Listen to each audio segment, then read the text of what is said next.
नमस्कार दोस्तों, स्वागत है आप सभी का अपने YouTube चैनल टीके कोचिंग सेंटर में। आज हम लोग कक्षा 10 के सामाजिक विज्ञान के 9 VVI सब्जेक्टिव क्वेश्चन का जो है आंसर आप लोग के सामने लेकर हम उपस्थित हुए हैं। तो चलिए शुरू किया जाए। शुरू करने से पहले आप लोग से एक छोटी सी रिक्वेस्ट है कि यदि आप हमारे चैनल पे नए हैं तो कृपया करके इसको सब्सक्राइब कर लें। इस चैनल पे आपको कक्षा 10 और 12वीं के आर्ट्स के सभी विषयों की तैयारी कराई जाती है और साथ में प्रतिदिन सुबह 9 बजे से कक्षा 10 के सभी विषयों का लाइव क्लास और लाइव टेस्ट चलता है और दोपहर 12 बजे से 12वीं कक्षा के आर्ट्स के सभी विषयों का लाइव क्लास और लाइव टेस्ट चलता है। यदि आप लोग सभी विषयों का नोट्स लेना चाहते हैं तो आप हमारे व्हाट्सएप ग्रुप को ज्वाइन कर सकते हैं। ग्रुप का लिंक वीडियो के डिस्क्रिप्शन में दे दिया गया है। तो चलिए आइए शुरू करते हैं।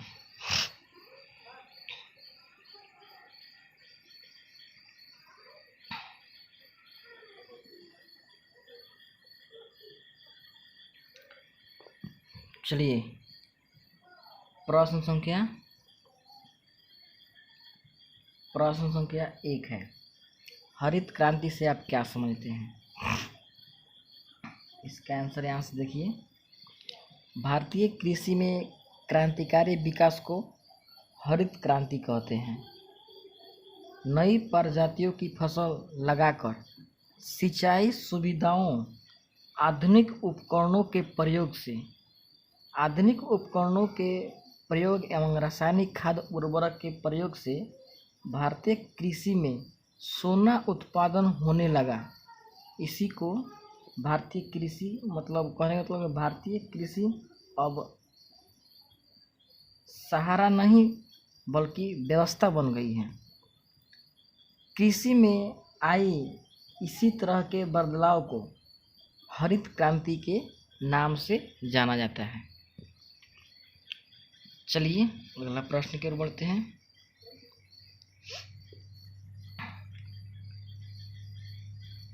प्रश्न संख्या 2। राष्ट्रीय राजनीतिक दल किसे कहते हैं? इसका आंसर आप लोग के सामने है। इसका आंसर यहाँ पे लिख दिया गया है, इसे आप लोग भी पढ़कर समझ सकते हैं। चलिए,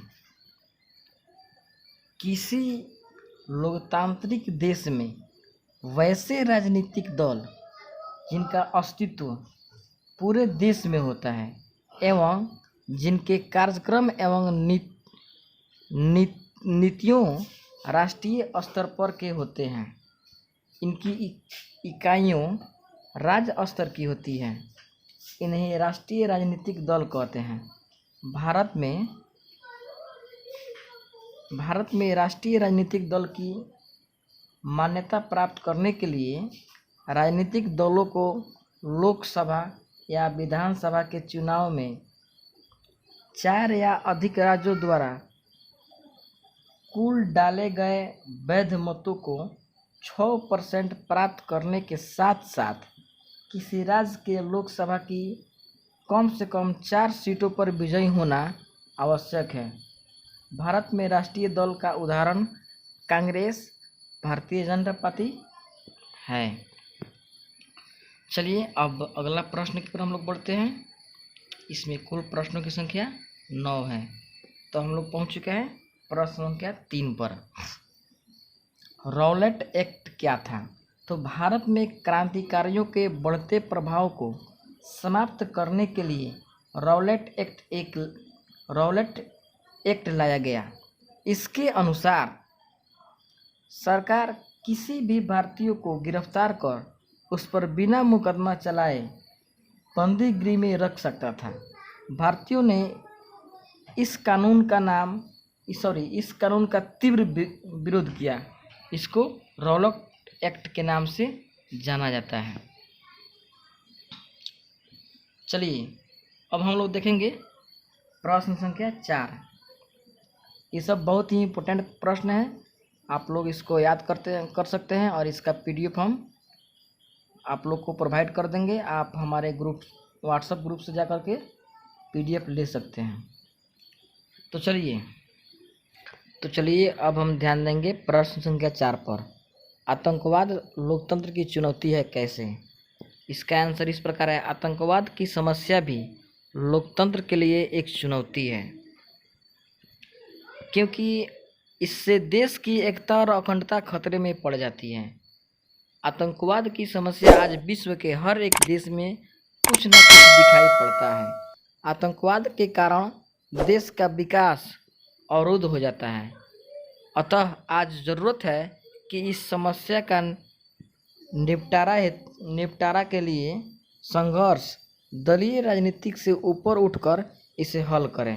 आतंकवाद की समस्या आज लोकतांत्रिक देश की गंभीर चुनौती बन गई है। चलिए अब अगला प्रश्न की ओर बढ़ते हैं। इसमें कुल प्रश्नों की संख्या 9 है, जिसमें हम लोग 5 पे पहुंच चुके हैं। चलिए प्रश्न संख्या 5, समोच्च रेखा से आप क्या समझते हैं? इसका उत्तर यहाँ पे लिख दिया गया है। भूतल पर समुद्र तल से एक समान ऊंचाई को मिलाने वाली काल्पनिक रेखा समोच्च रेखा कहलाती है। इस विधि को ऊंचावच प्रदर्शन का सर्वश्रेष्ठ विधि माना जाता है। इन रेखाओं को वास्तविक सर्वेक्षण के आधार पर बादामी रंग से खींची जाती है। चलिए प्रश्न संख्या 6, दांडी यात्रा का प्रमुख उद्देश्य क्या था? उत्तर,